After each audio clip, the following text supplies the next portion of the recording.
Halo guys, Welcome to the Pakcik. Jangan lupa nonton video ini sehingga habis Dan terus mendukung channel ini. Adakah Anda mencari wireless microphone terbaik? Ini dia, Godox Movelink M2. Dengan charging case yang berharga RM600, Anda akan mendapatkan 2 transmitter, 1 receiver. Dapatkan sekarang di link di bawah. Thank you. Assalamualaikum warahmatullahi wabarakatuh. Kembali lagi dalam The Pakcik Is dan juga Arili. Assalamualaikum guys, apa kabar kalian? Semoga sehat-sehat selalu ya guys. Alhamdulillah kita bertemu lagi di channel The Pakcik, channel yang memberikan kita informasi, entertainment dan juga reaksi yang Jujur aja ya guys. Alhamdulillah, terima kasih pada kalian yang terus mendukung channel ini sehingga ke hari ini, dan juga kepada teman-teman kita yang baru saja mampir ke channel The Pakcik. Kita mengucapkan selamat datang, selamat bergabung. Insya Allah ya, kita bakal bereaksi yang terupdate, yang terkini ya, dan juga ya beberapa cuplikan dan juga video-video permintaan kalian ya yang udah mantapkan kita di IG guys. Kita juga The Pakcik Official ya guys. Nah, jadi untuk kali ini kita akan melihat satu video daripada Bukan Kereta, yang mana judulnya tol ini bisa melayang di atas laut pakai rakit bambu, cuma di Semarang, Demak. Gimana tuh ya? Nah, ini dia Pakcik. Ini adalah infrastruktur ya, jalan tol yang melintasi laut yang bisa terbangun tegak karena ada jasa bambu di dalamnya. Nah, gitu. Yang ruas tol Semarang ini yang menuju ke Demak ini sejauh 26.095 km ya, yang berada di Provinsi Jawa Tengah. Jalan tol di atas laut terpanjang di Indonesia. Nah, guys, gimana itu?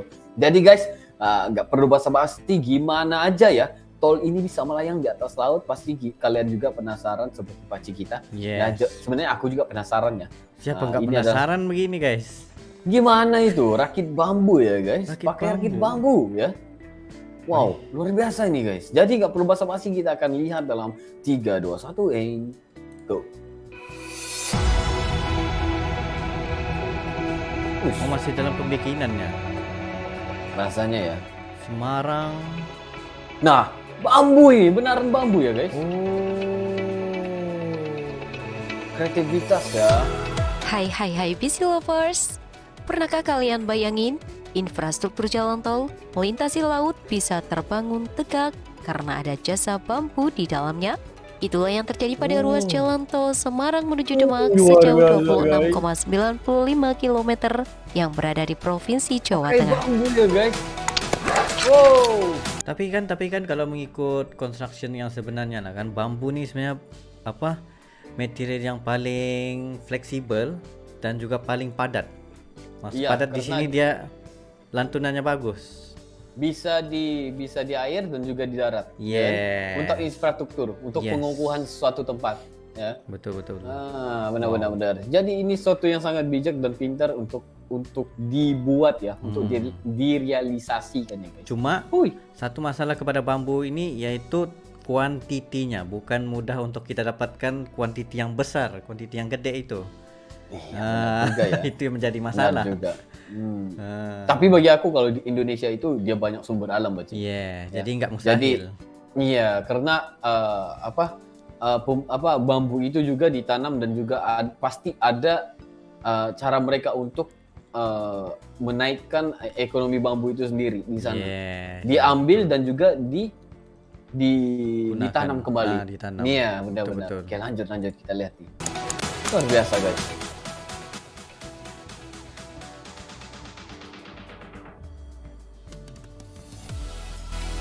Jalan tol di atas laut terpanjang di Indonesia itu terbagi ke dalam 2 seksi pengerjaan lewat 2 skema kerjasama pemerintah dengan badan usaha. Selain melayang di atas laut, tol Semarang Demak dilengkapi rest area, kolam retensi, dan rumah pompa.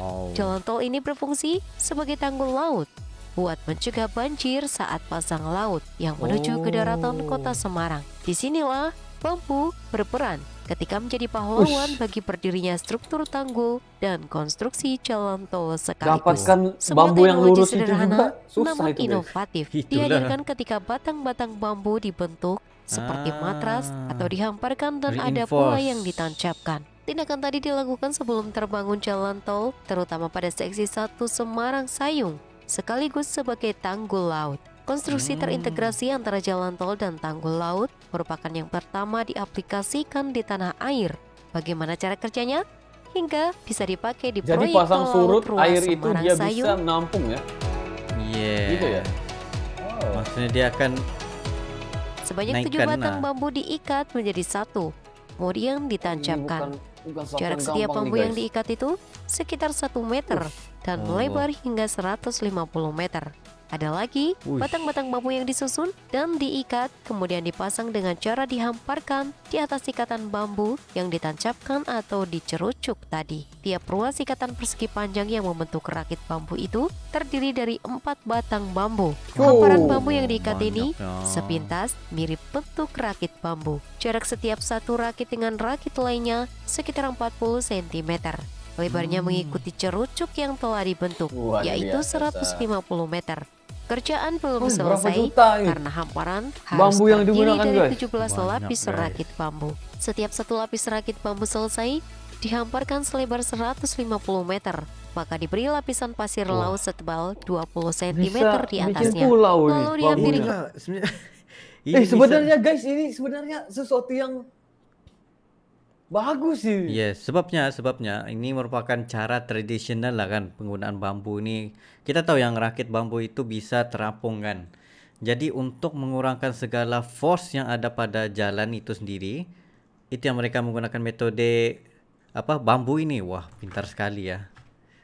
Kita nggak Tapi sebenarnya aku kaget kepikiran Pak, juga. Cik, karena dia udah nampak seperti sebuah pulau ya. Nah, betul.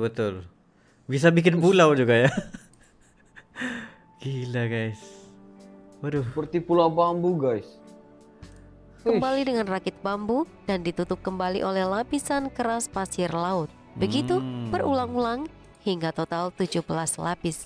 Teknik 17 penyiraman pasir lapis. laut di atas struktur rakit Ya Allah, bambu 17 memakai lapis. trailing section hopper trigger, sejenis kapal isap pasir laut. Di bagian bawah kapal terdapat alat isap yang mampu menjangkau dasar laut untuk menyedot pasir yang kemudian ditampung di lambung kapal.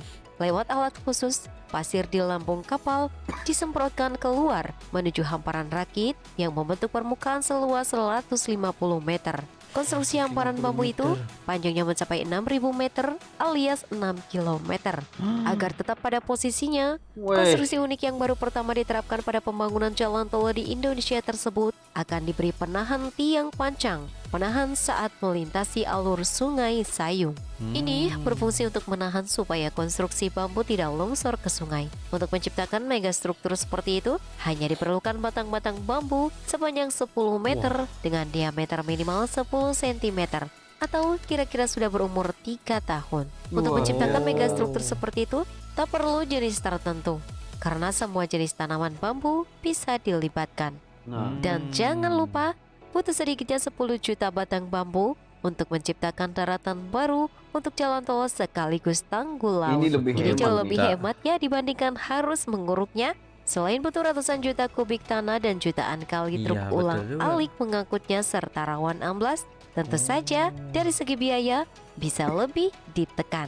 Dan tak perlu bersusah payah mencari bambu sebanyak itu, karena Indonesia adalah negara kan? dengan keragaman yang tinggi untuk jenis tanaman bambu. Dari 1.439 jenis yang ada di Indonesia, sebanyak 162 jenis diantaranya tumbuh di Indonesia. Bambu sangat dekat dengan kehidupan masyarakat di tanah air, sebab mudah ditemukan dan bisa tumbuh di berbagai jenis lahan pada ketinggian hingga 500 meter dari permukaan laut. Bila nantinya telah terbentuk fisik bangunannya, jalan tol selebar 50 meter dari total lebar 150 meter akan tampak seperti sebuah segitiga yang pinter terpotong di banget atasnya. Sebagai sebuah tanggul laut, diharapkan Gila, guys. dapat efektif mengamankan Semarang dari rob saban laut pasang.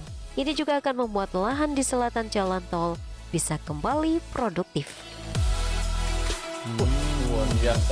Luar biasa guys.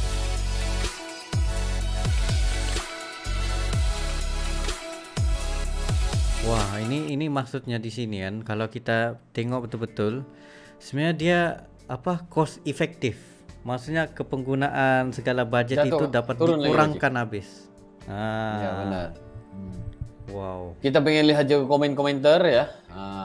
Daripada orang ramai ya, netizen ini yang mana yang mereka ini adalah mahakarya bangsa ya. Collab antara tradisional dan modern baru diaplikasikan di Indonesia. Keren ya. Satu lagi, kalau mantap. kalau pertumbuhan bambu itu cepat ya kan?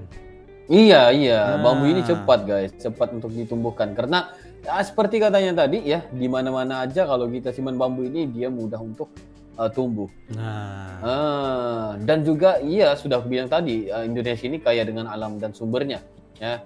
Jadi memang nggak akan ada masalah dengan bambu tersebut karena kita tahu bambu ini senang untuk tumbuh. Betul.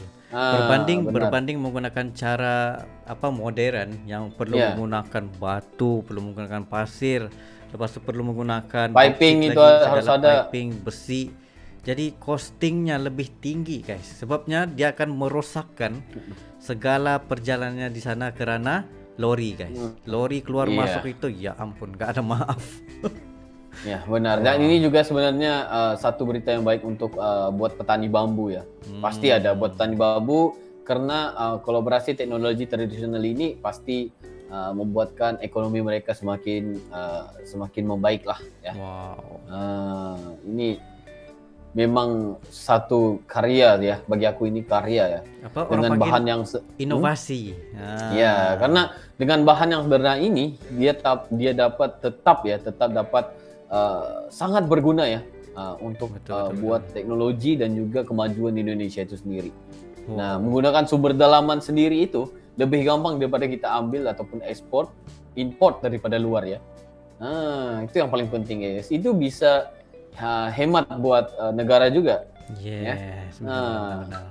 Keren sih, serius. Aku nggak nyangka yang sebenarnya pembikinan jembatan tol ini guys menggunakan bambu ya. Lihat tadi tuh seperti sebuah pulau, luar biasa ya. Dan juga nggak akan kamu percaya atau enggak ke depan ataupun satu hari nanti kalau ini bisa terjadi dan bisa dibikin, pastinya penggunaan bambu ini bisa membuatkan penambahan structure, penambahan darat ya, untuk tempat-tempat yang harus dibikin infrastruktur itu bakal menjadi sesuatu yang luar biasa lagi. Sebenarnya kalau penggunaan bambu ini dari segi scaffolding kan yang framing untuk bangunan untuk orang naikkan high rise gitu, bangunan high rise. Jadi mereka kebanyakan akan menggunakan bambu yang lebih fleksibel dan murah berbanding penggunaan besi yang lebih mahal dan berat. Nah, itulah sebenarnya banyak sebenarnya kelebihan penggunaan bambu ini guys. Ya, ini adalah sesuatu yang bagus untuk kita dengar dan juga kalau ya mana-mana negara juga kalau ada kelebihan ya ke atas bambu ini sendiri di tempat mereka, ini harus dijadikan contoh ya. Karena pastinya karya seperti ini bukan sesuatu yang gampang ya untuk dilakuin juga ya. Ini adalah ketika seni, teknologi dan juga tradisional itu ya berkolaborasi guys. Inilah dia ya. Kearifan lokal itu nampak di sini. Yes. Maksudnya di sini orang panggil apa? Dari alam kita kembali ke alam. Ya, bukan saja. Ya, orang selalunya akan bilang yang canggih ya kan, seperti di Eropa menggunakan peralatan-peralatan yang canggih. Tapi itu nggak hemat. Satu nggak hemat. Kedua, itu dengan alam itu dia nggak ada kolaborasinya. Nggak nyambung guys. Tapi yang ini guys sudah tradisional dikolaborasi dengan teknologi, malah jadi jembatan yang sangat bagus. Gitu guys, ini karya yang sangat hebat ya. Kalian harus bangga nih guys ya. Mantap. Harus kalian dukung dan juga berikan jempol untuk video ini guys, sangat bagus ya guys. Nah, jadi guys, terima kasih yang udah nonton video ini sehingga habis bersama dengan kita. Mungkin itu saja untuk kali ini ya Pak. Yes, itu saya barangkali berdua. Sekiranya kalian ada link sebarang video untuk direaksi, just komen beserta dengan link. Dan insya Allah kami akan coba yang terbaik untuk menyaksikan video-video Anda. Ya, mungkin itu saja untuk kali ini. See you for the next video. Assalamualaikum.